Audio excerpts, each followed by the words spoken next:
Hello, can you please introduce yourself and your connections to the field? Sure. Name is Charles White. I am past president of this organization, AECT. I had a total of 34 years when I retired from the Connecticut Department of Education. I was a consultant with the vocational technical schools. And on the day that I had put in to travel to the Arkansas Association for School Media Specialists to address their keynote group, my immediate supervisor denied the travel plans. And I went in and told him that I was considering retirement. I had had my 34 years. I was over the age of 50 and proceeded to give my letter of resignation to commissioner. Went down to Arkansas, did my presentation, came back and told Phil Harris that I was now a full-time presidential member of his board. And he said, okay, I have a couple of suggestions. We have presidents who are asked to travel to various countries to address their group. Would you like to go next month to Beijing, China? My commissioner said that he could not match those travel opportunities. And so for the last 15 years, I've enjoyed the travel, continue to come to the conferences, developed a lot of connections with various presenters over the years here, and have enjoyed my pension and my time from the state. And my classroom experience was of value for the first 15 years that I worked as a television contact for the cable service in Ridgefield High School and Greenwich, Connecticut High School. I've had a good professional, practical experience, especially with the technical schools in Connecticut. When I was first brought in, they were asking, what can we do with computers and technology in our school?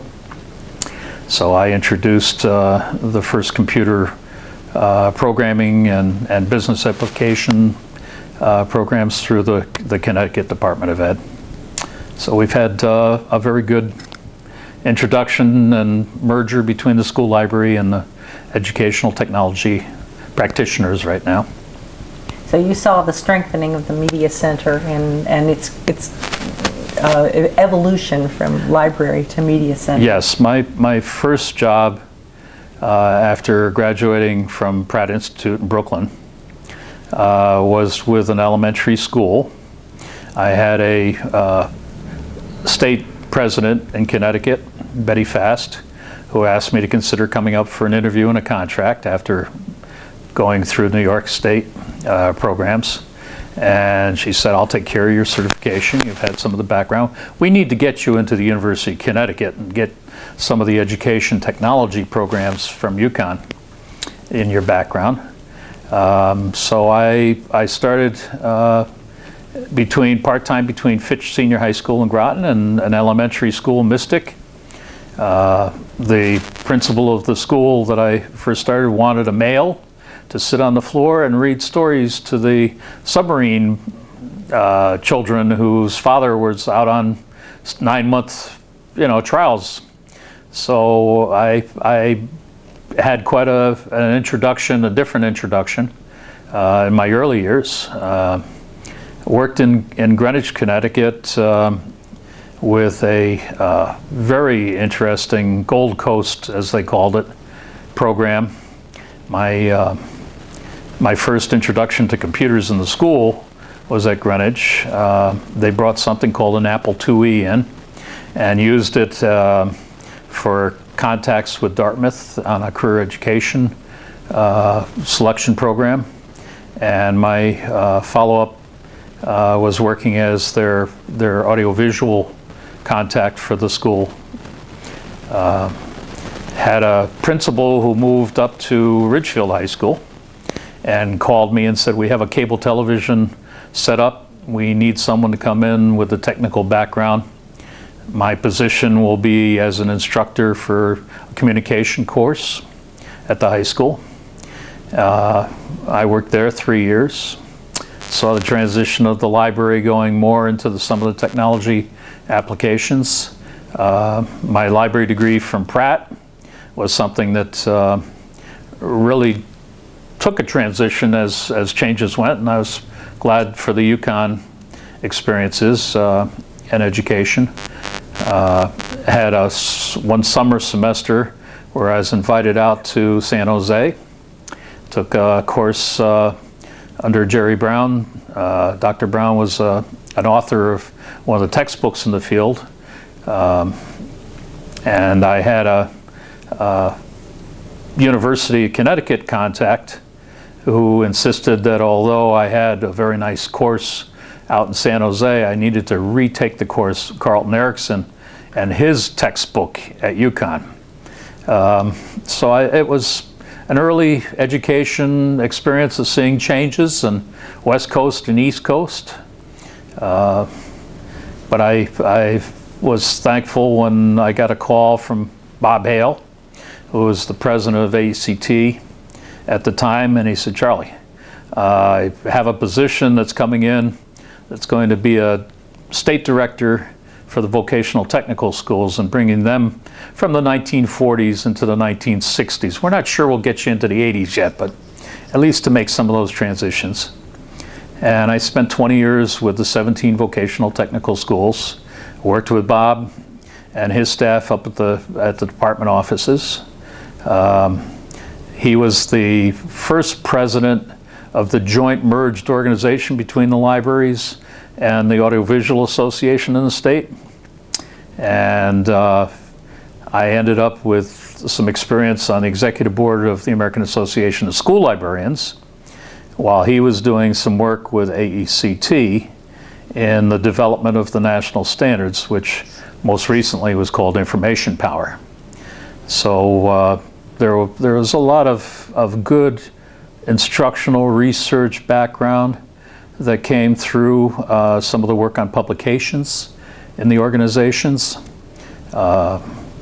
It was a bitter political fight with some of the editorial issues. The school library profession was very interested in developing their strength of the reading programs and books. And I was coming in with a technology background. Delia Newman was the writer and the editor of much of the work in Information Power. Ed Caffarella was our president of the organization at the time the latest publication standards came out.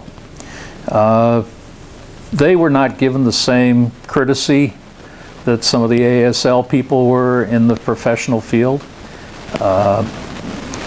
They've both stood strong by AECT, and I've spent my last, as I say, close to 40 years now as an attendee at conferences, as someone that's worked closely with the executive directors, and enjoyed, the professional field that's been part of my background.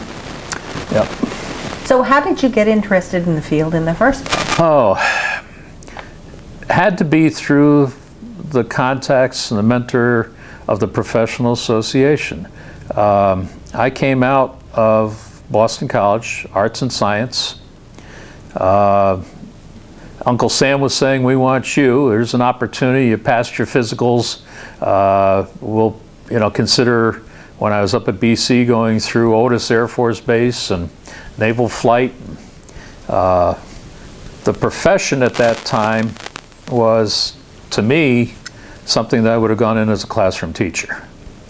I had a director of the public library in Norwalk, Connecticut, who suggested I look into the program at Pratt Institute, which was a combination of school library, computer technology. They were using big old IBM 360s and nothing in the way of the portable computers and laptops that we see today.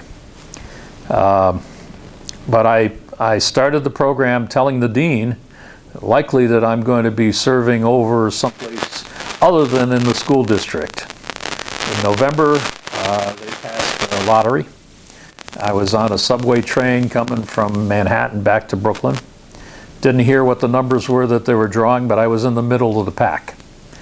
My mom in Stanford had a letter from Selective Service. Greetings, join us for the eastbound railroad station.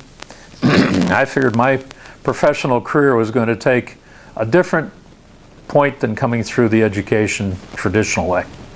I had a call to the home the next day saying we made a mistake. There are a couple other people ahead of you, but your number's up in the pack on the lottery that we had, so you'll probably continue your computer education there. And that's what happened. I came with my master's degree, information science from Pratt, and applied for a Connecticut scholarship with the Connecticut School Library Association. At that time became Educational Media Association. And the person who ran the interviews was the state consultant for school libraries, Rita Clark. Rita was my first professional strong contact from ASL side. She had been a president of the School Library Association. And then, as I said, Bob Hale called me once I got a few years under my belt and said, I'd like you to consider coming up to the state.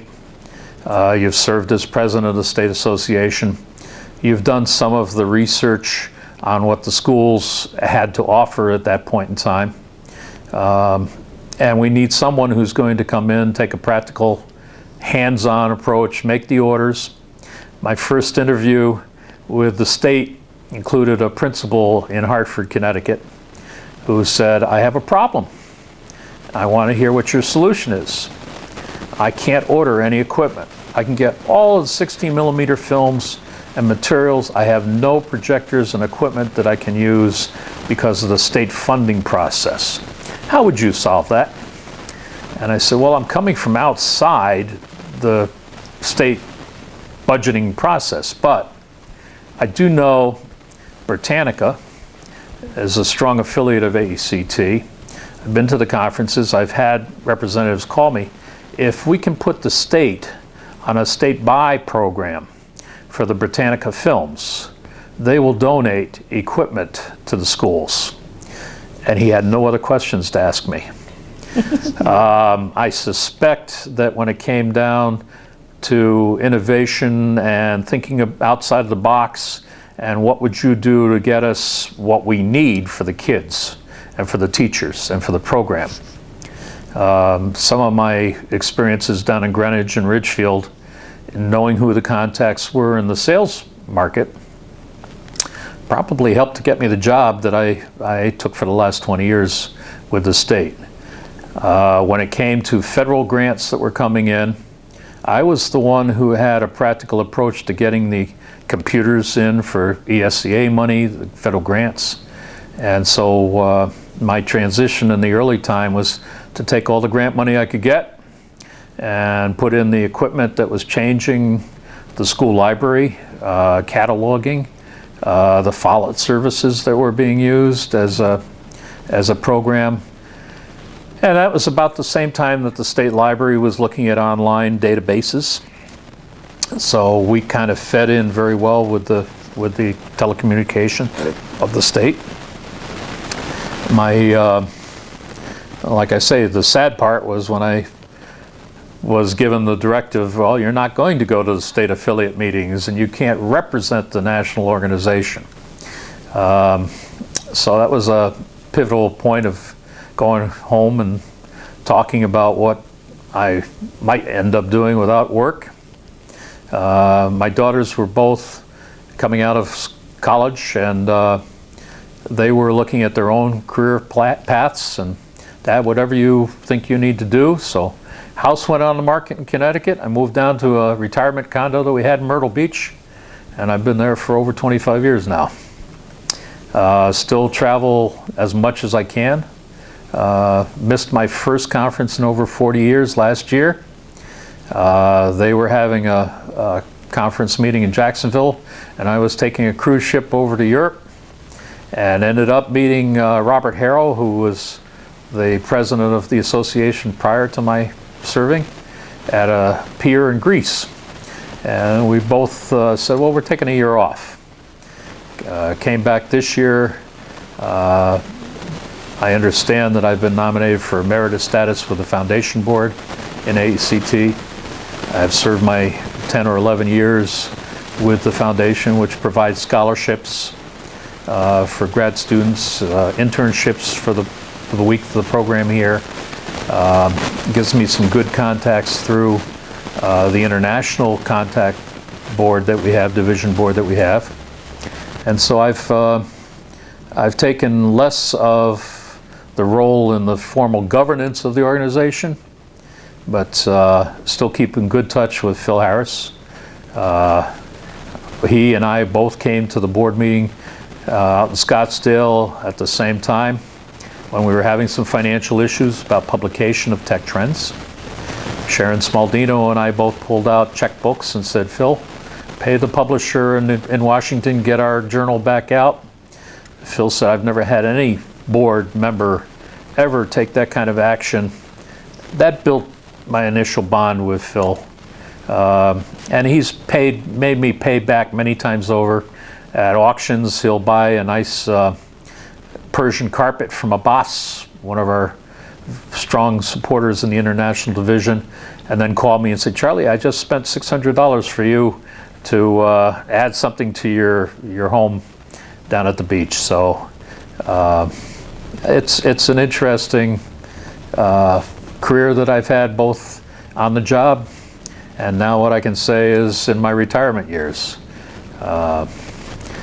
I don't think I'll make another 40 years after my break last year, but I will go to out to Los Angeles or not Las Vegas, our next meeting, and hope that it works well so that I don't make another 30-day trip in Europe at the time that you're having your conference program. I just came from a presentation that was based on our journal Tech Trends in July of this year. They had a panelist group of 6 people from the southern states talking about the impact and the change of the school librarian and the impact of technology using standards, unfortunately, that they were citing from ISTE, the International Society of Technology Education, and from ASL, ALA. I had been on the board of ALA or of ASL prior to being asked to serve as president of AECT. I've had both boards, have good connections. Executive director of ASL is actually a lady that I met as a student in high school. AECT was contributing, working through something called Student Leadership Conference in the summer. We brought high school students in to teach them techniques in video, photography. There was a poet from the Boston area on Black history and poetry that he presented. We had about 10 years that was funded through the foundation, through work with AECT and the New England School Library Association. I had served as president of that regional group. I now serve as a liaison for the program planning for the New England people. Unfortunately, our conference kind of conflicts with other conferences that they tend to have at this time of the year. So there's only a handful of people that might come out of the New England states to present in programs or participate. But I attend their board meeting by phone every year or every month. Call in from Myrtle Beach up to Boston and talk about what's going on within our association. We've had the liaison affiliate connections with the New England states and AECT, I'm going to say back in the 60s.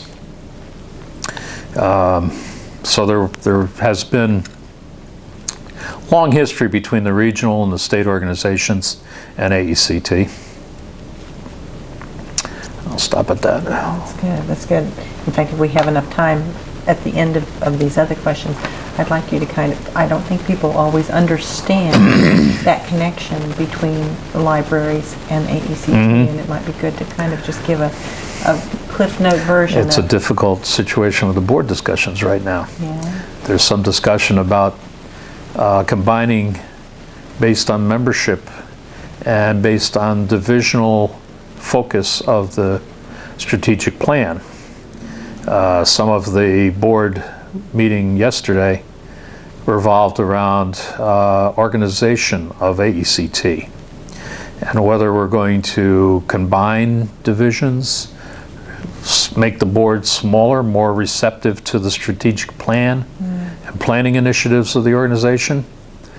And the school division is one that I think may be looked at as a combination with teacher education and more of the university rather than K-12 focuses. And that's something that policy-wise, I would probably step back at the point that they decide that we're not going to be a strong participant in state standards, national standards, school library standards between the two organizations.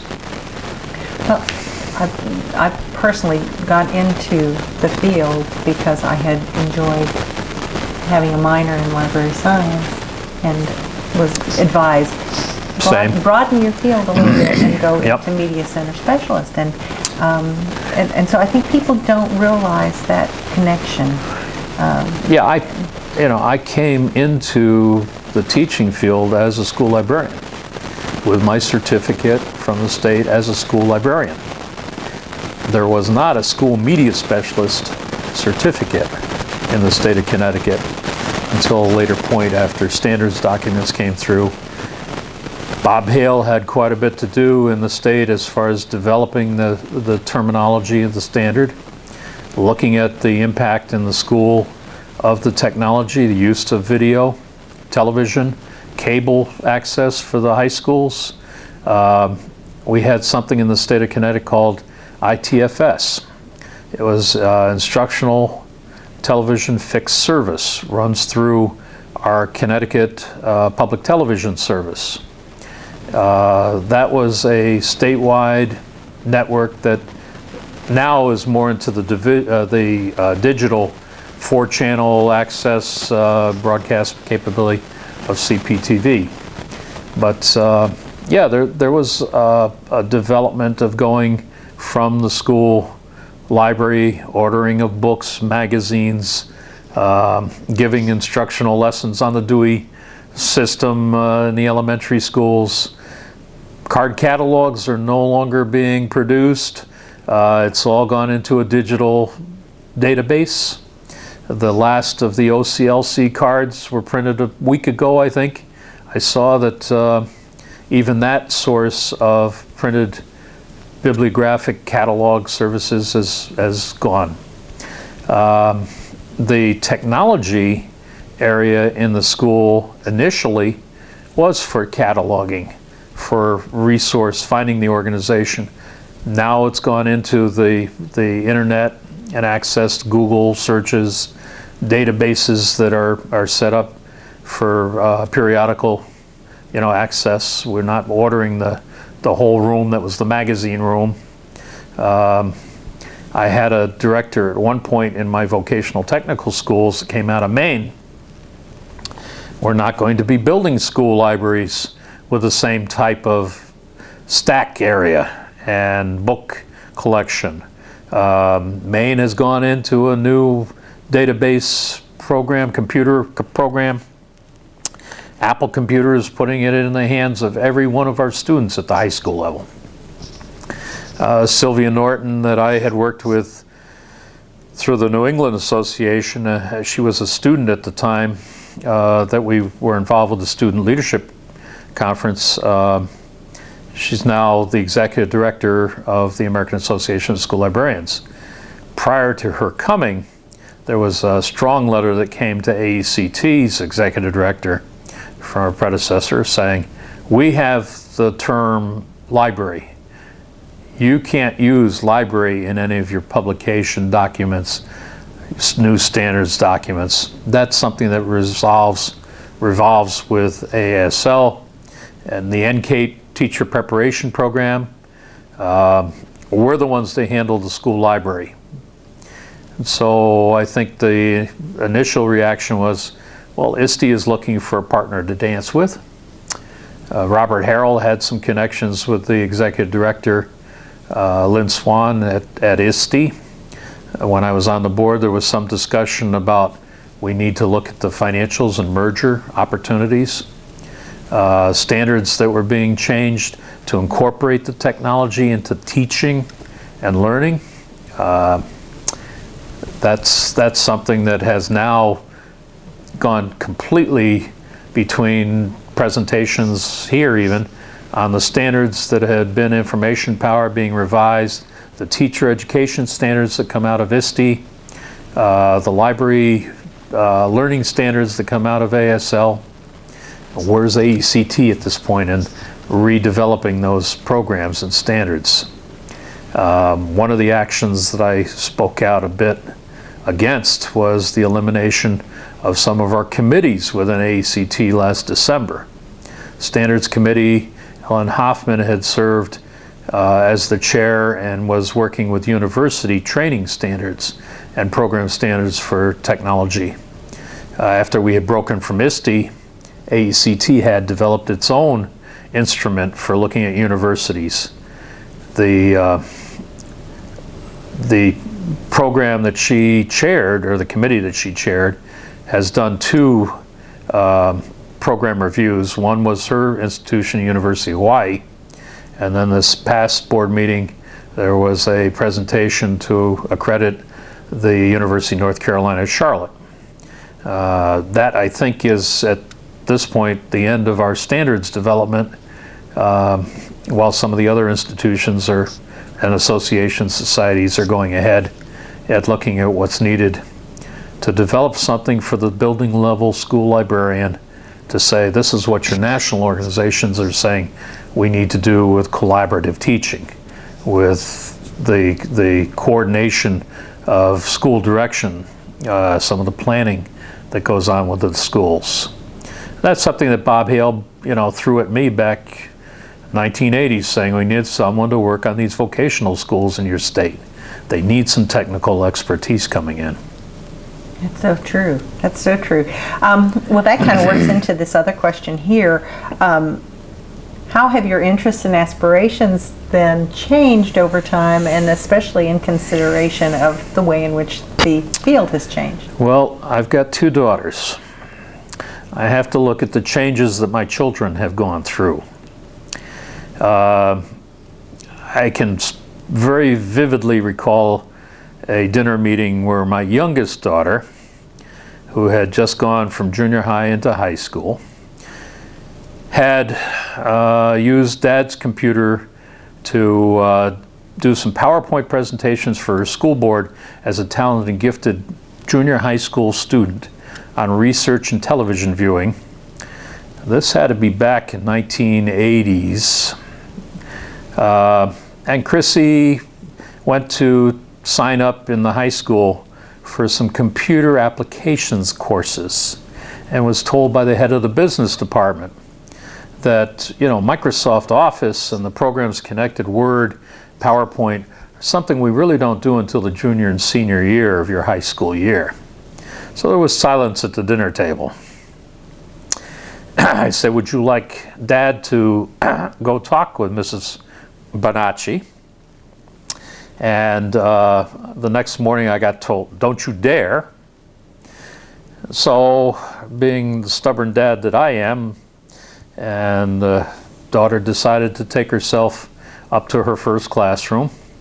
Dad came down the next hour or so. At the desk in the main office was Mrs. Bonacci.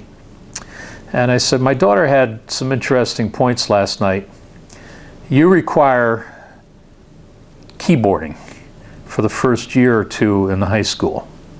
That's part of the business education. I understand the business education. That's part of my requirements with the technical schools in Connecticut. But she's the one who typed her sister's papers for the last 3 years. You remember Heather? Oh, yes.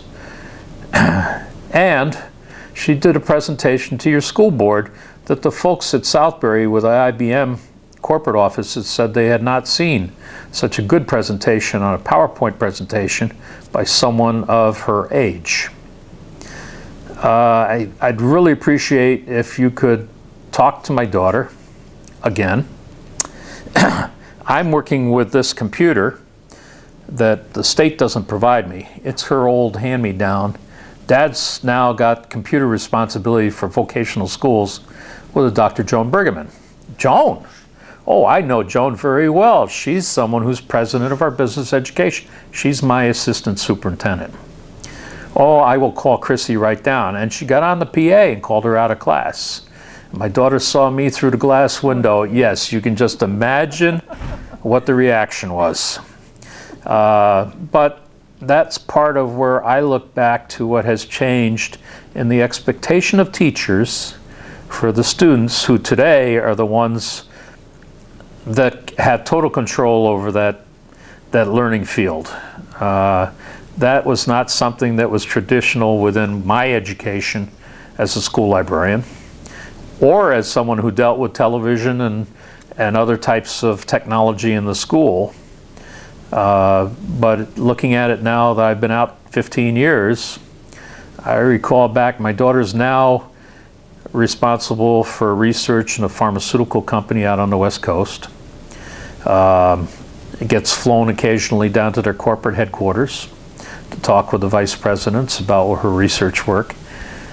And it was because she came through a biology program at the University of Connecticut, combined it with her computer experience to do those changes in the FDA approval forms of the government.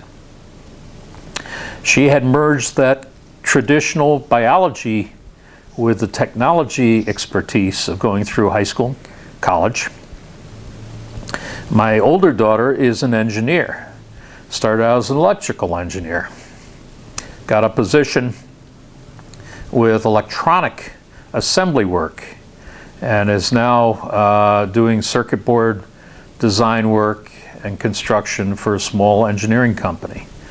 2 daughters in the technology area that were not the traditional students and way of going. So if I look back at what my influence as a father or as a person who taught, worked with students in the technology field, lots changed in my perceptions and what we're doing now within this association in a practical way with our school media technology division and the leadership that we have here as people who are in the school libraries. So I'm still very much a part of this organization because of where they have stood in the research and the practice. The journal articles Tech Trends has had over the years, and the people that are presenting in our sessions here. Excellent, great. So what do you think have been some of the greatest accomplishments of your career so far, and why? Well, professional career and social career. Professional career, I was asked in my second school position where I saw myself in 5 years.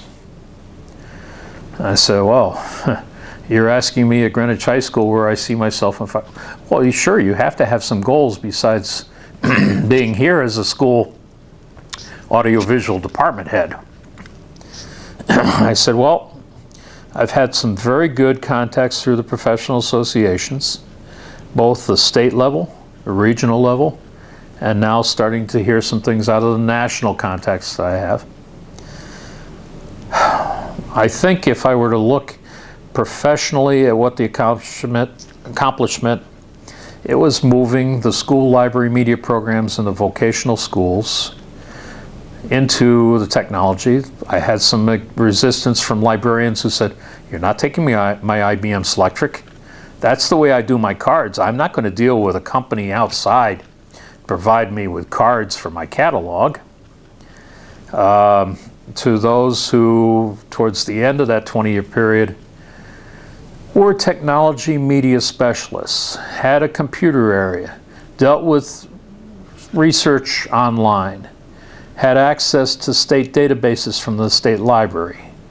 That, over time, was a big change, much because of personalities. If I've had 20 years in this school and you got some new guy coming down trying to tell me what is going to change when we revamp the library here, physically rebuild things in this building, take away my office space maybe because I need to spend more time out in this research and resource information center. A few principals renamed the school library to their information center, looking at the technology direction of the vocational technical schools. I don't know if being a school librarian and handling what I did my first couple of years of reading elementary school story hours and handling the Dewey Decimal System and getting things ordered through Brodart, and I'm not sure if I said that's all I'm going to do in the next 5 years, that would have been satisfying to me. So I was active with various organizations, both in the library field and with what we call CHETA, which was the Connecticut Higher Education Technology Association. So we were dealing with teacher education preparation that were coming into our schools. I had my last 5 years responsibility for the certification and what we called the BEST program, beginning educator support and training program for our new teachers that came into our system, getting their new certification standards, having a video done of their classroom performance, looking in the teacher education standards as to their attitude in the classroom, in addition to their knowledge of the subject level, but classroom management. That was something that was a major change from someone being a classroom school librarian to someone who had responsibility for developing teacher competency for new teachers coming in as shop instructors in some case. I've worked for Dad's company for the last 30 years. I don't know, and I don't know how I'm going to feel comfortable with high school students that have their own perception of how to use a hammer, or what my, classroom activity, if they've been working with Dad for the last 4 years as a plumber, and here I am as the shop department head. I have to teach them safety. I have to teach them things like proper use of a ladder. I have to teach them that the automobile now is diagnosed by computer. Changes that Ford is making in some of their training packages that we were getting through our district office for distribution to the auto shops. There was a lot that I learned during that last 20 years. Would you say it was accurate that you were a change agent in the evolution of not just the school library to the school media center, but also in this whole process of teachers becoming more savvy about technology and using it as a tool for learning? I think probably people could look at that. I'm not sure if I'm comfortable being the practitioner of taking tags and saying, change agent, yes, there were changes, but it wasn't me so much as some of the student interest in what was going on in our schools. The teachers that were coming in were new and had different ideas of how they were going to manage their classroom, one-on-one instruction, using the computer as a tool that was different than lecturing from the front of the classroom blackboard. The technology changed and was the change issue more than the individual. Yes, I was asked and hired to change what was a very traditional vocational school program with, I think they had 46 trade areas, and to have some of those shop instructors realize teaching tools, techniques, safety videos, things that were coming into the training field for education. You definitely facilitated the training. Yes. That's awesome. Yes, I'd say that. Yeah, that's great. Okay, how do you want to be remembered within the profession? A worker, someone that was not afraid of, as Phil found, the database that we got from Washington, D.C. when we left our offices there needed a lot of cleaning up.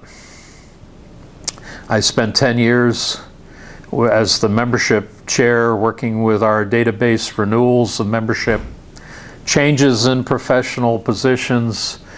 I had a note from one of the presenters this afternoon who said, "Charlie, you seem to have some pull. I need to change the email and the institution I'm working for to the University of West Georgia. And can you get that changed on the program and on the email and on the outline in the program?" I sent an email off to Larry.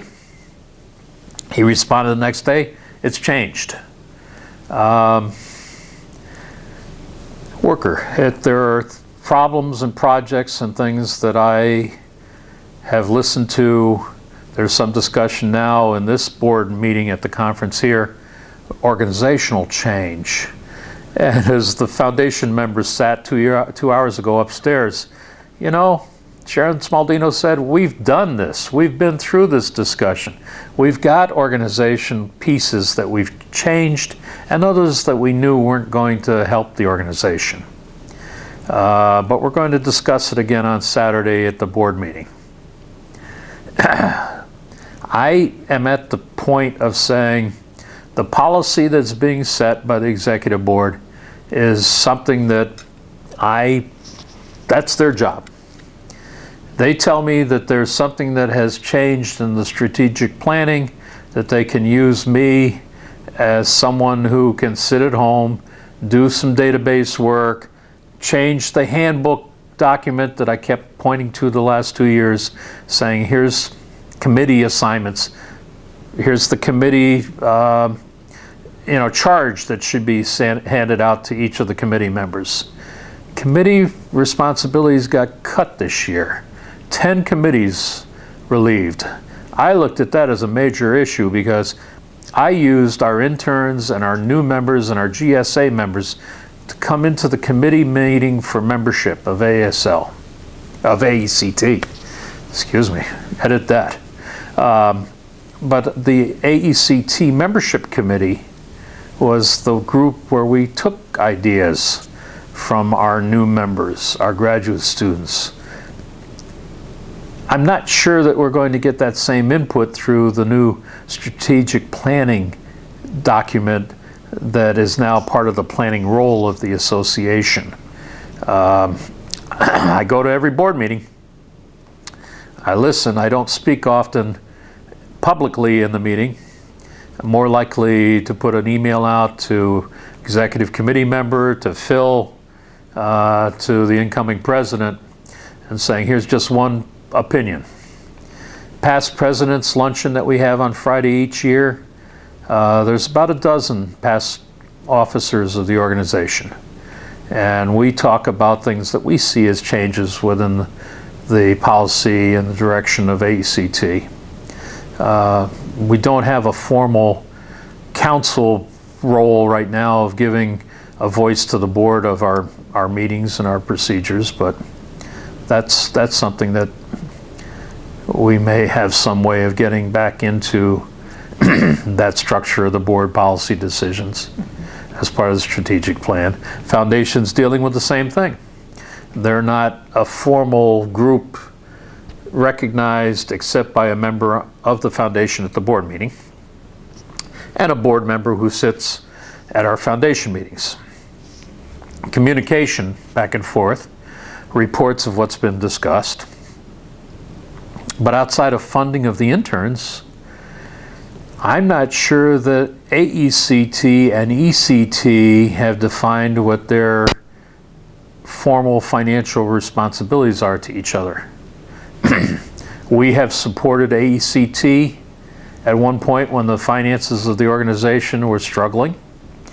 That has been repaid on an annual basis by Phil, so that debt was something that we supported AECT out of the foundation. I suspect as other members of the foundation talk about their role, mine's gone 10 years. I'm glad to be given some recognition on Friday as an emeritus member of the foundation. There will be 5 that will be given that role with the foundation board. Basically, it means that we can still attend and participate in the foundation. We don't vote. And that's fine. I think after 10 years, you need someone else come up with the fiscal issues, get the fundraising, the endowment issues settled. And that's not a strength that I've had. So I can step back and say, let the other Rotarians deal with that. Let the other members of the church foundation or support groups come in and talk about that. So I'm transitioning off foundation board, enjoying much more of my cruise time when I get out to the boat, see other, or ship rather, and see other ports of call. Have spent the last 2 years now traveling through Europe, the Holy Land. The one drawback, I think, was I missed some of the connections that I had with the professional opportunities of visiting China and Seoul, Korea, who have delegations here at our conference. And I said, oh, Mr. White, Dr. White. And I said, no, doctor. Never went that far as a practitioner. A PhD was not something that the vocational schools were looking for me to spend another 7 years or whatever in doing research work on that. Practitioner. I'm more the worker. That's how I'd like to be remembered. So I want to end with, what are your favorite AECT memories and any good stories that you'd like to leave us with?